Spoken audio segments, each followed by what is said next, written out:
Kalian butuh uang, gue butuh uang, hampir semua butuh orang. Butuh orang. Hampir semua orang butuh uang. Kalau tiba-tiba hari ini kalian bisa dapat nih uang sebanyak 5 miliar rupiah. Kira-kira kalian mau apa ini? Silakan dipikirin, nanti kita balik lagi ke pertanyaan ini ya. Banyak mungkin dari kalian yang mikir, ini duit nih ya, tinggal di copy aja supaya kita bisa punya banyak duit. Dan kalau misalnya kalian udah lihat video gue yang sebelumnya, kertas yang sederhana ini tuh punya banyak fitur keamanan. Dan salah satunya yang gue bahas di video itu adalah Orion Constellation, yang mana ini fitur ini mencegah kita bisa ngefotokopi lembaran uang ini pakai mesin fotokopi printer biasa. Nah, meskipun fitur-fitur keamanan uang ini bisa mencegah pemalsuan oleh orang-orang biasa yang baik kayak kalian dan gue, tapi tetap aja ada gitu loh orang yang punya tekad dan niat yang lebih besar daripada kita untuk masukin uang. Mungkin karena kepepet atau alasan lainnya. Ya kan, kita nggak tahu, misalnya buat kegiatan kriminal. Hari ini gue mau mengangkat satu cerita tentang pemalsuan dolar Amerika yang terbesar dalam sejarah Amerika. Oleh seorang pria dari suatu negara yang nggak jauh sebenarnya dari Amerika, yaitu ya tetangganya sendiri, Kanada. Ini adalah kasus pemalsuan uang yang terungkap di tahun 2012 dan pelakunya bernama Frank Bourassa. Frank ini merupakan seorang laki-laki kelahiran tahun 1970. Dia lahir dan besar di sebuah kota kecil di provinsi Quebec bernama Trois-Rivières. Nah, di usia 20-an akhir, dia ini merintis bisnis membuat rem mobil. Sehari-hari dia tuh bekerja selama 20 jam. Artinya dia ya cuma tidur 4 jam setiap hari ya. Jadi dia tuh kerja dan kerja. Bangun, makan, minum, napas, mandi, kalau dia mandi. Kerja, tidur, and repeat. Dia lakuin ini semua ini sampai suatu hari dia tuh bener-bener muak sama kerja. Dan memutuskan untuk nggak mau cari uang lagi dengan cara yang legal. Tapi lucu juga ya, tiba-tiba dia ngambek nggak mau cari uang dengan cara yang legal lagi. Ya mungkin bisa dimaklumi sedikit lah ya, kalau misalnya emang harus kerja 20 jam sehari, lama-lama ya semua orang juga pasti bakal nggak sanggup gitu loh. Lalu di tahun 2008, saat dia lagi nyetir mobil, muncullah nih ide untuk nyetak uang palsu. Dia pikir buat apa susah-susah kerja cari duit kalau ujung-ujungnya yang kita mau dapetin tuh duit. Pinter juga nih orangnya, logikanya. Hey, that's pretty good. Setelah mikir-mikir mau masukin uang apa, dia akhirnya milih uang dolar Amerika karena memang jelas dolar Amerika ini kan emang mata uang dunia, jadi pasti bakal diterima sama banyak negara. Jadi gampang disebarnya gitu.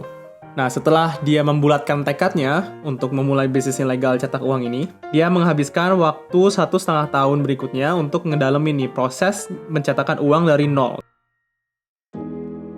Frank memulai risetnya dengan mengecek website pemerintahan Amerika. Ya kan? Nah, karena di website ini, itu semua detail tentang fitur keamanan uang yang dipunyai di dolar Amerika, itu tuh terpampang secara gratis. Semua orang bisa lihat. Bahkan, sekarang pun kalau misalnya kalian mau ngecek, kalian juga bisa lihat tuh fitur-fitur keamanan uang dolar Amerika kayak apa. Untuk dia bisa mencetak uang, Frank ini perlu melewati 2 tahap. Yang pertama, dia harus cari supplier kertas yang bisa nge-supply kertas yang dipakai untuk bikin duit dolar Amerika ini.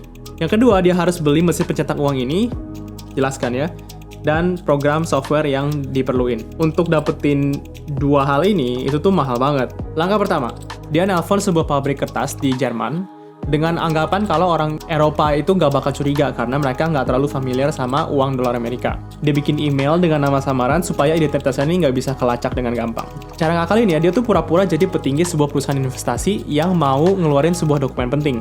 Dan dia perlu cari bahan kertas yang aman, karena dokumennya ini tuh bisa ditiru sama orang, yang kan dipalsuin. Karena modifikasinya lumayan ribet, pabrik ini minta uang sebanyak 30.000 dolar Amerika atau setara dengan 450 juta rupiah untuk ngebikin bahan dasarnya ini aja. Langkah kedua, setelah dapetin bahan kertasnya, Frank harus beli printernya dong, mesin pencetaknya. Dia akhirnya beli sebuah mesin pencetak yang harganya itu mahal banget sebenarnya, harganya 300.000 dolar atau setara dengan 4,5 miliar rupiah. Jadi berapa tuh tadi? 450 juta rupiah ditambah 4,5 miliar, artinya total investasi si Frank ini tuh sudah hampir mencapai 5 miliar rupiah. Nah, balik lagi nih ke pertanyaan gue yang di awal. Kalau misalnya kalian punya uang 5 miliar, mau dibuat apa tuh duitnya? Mau beli rumah, beli mobil, atau mau beli mesin pencetak uang? Setahun kemudian, di akhir tahun 2009, bahan kertas dan mesin pencetak uangnya dia ini akhirnya sampai. Kalau udah sampai, dia langsung nyetak uang ini nggak pakai lama nih, langsung. Dia kerja 16 jam sehari. Ya 16 jam sehari mendingan lah ya daripada 20 jam sehari. Nah dalam waktu yang singkat, dia ini nggak tanggung-tanggung. Dia bisa langsung nyetak uang dengan pakai semua bahan kertas yang udah dipesen dan langsung mencetak uang sebanyak 250 juta dolar Amerika atau setara dengan 3,5 triliun rupiah. 3,5 triliun rupiah cuy, bayangin lah, banyak banget kan? Terus 10 turunan nggak habis itu kayaknya. Setelah nyetak semua uang ini, dia memutuskan untuk menjual uang-uang ini seharga 30% dari nilai yang tertera di uang kertas itu. Jadi artinya dia kan nyetak uang 20 dolaran nih. Dia jual ke orang itu dengan harga 6,5 dolar. Berarti kan itu untung nih buat yang beli kan. Bisa dapat 20 dolar dengan harga 6,5 dolar. Oke, sekarang produknya udah ada. Harganya juga dia udah tetepin. Berarti sekarang si Frank ini tinggal cari pembeli. Karena usahanya yang ilegal, artinya dia juga nggak bisa cari pembeli secara sembarangan. Dia harus mengincar pengusaha-pengusaha ilegal lainnya.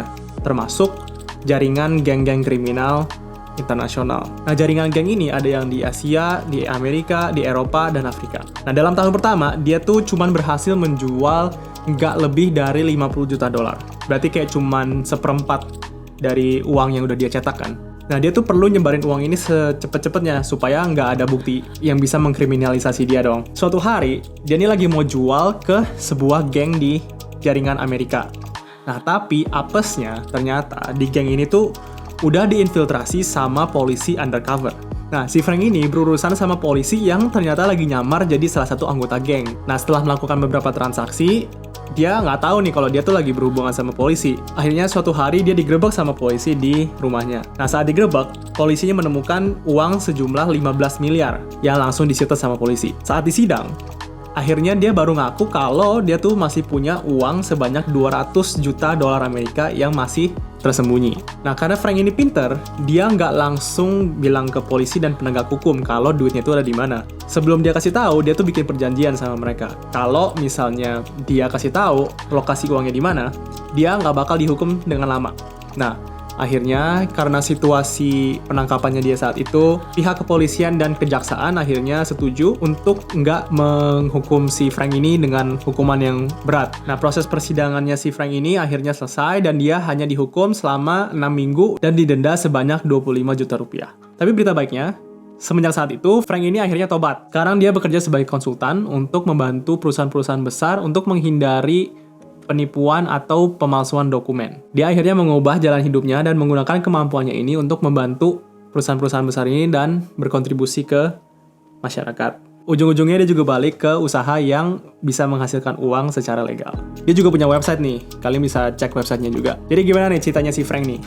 Dengan modal 5 miliar rupiah, dia bisa punya potensi keuntungan sebanyak 1,2 triliun rupiah.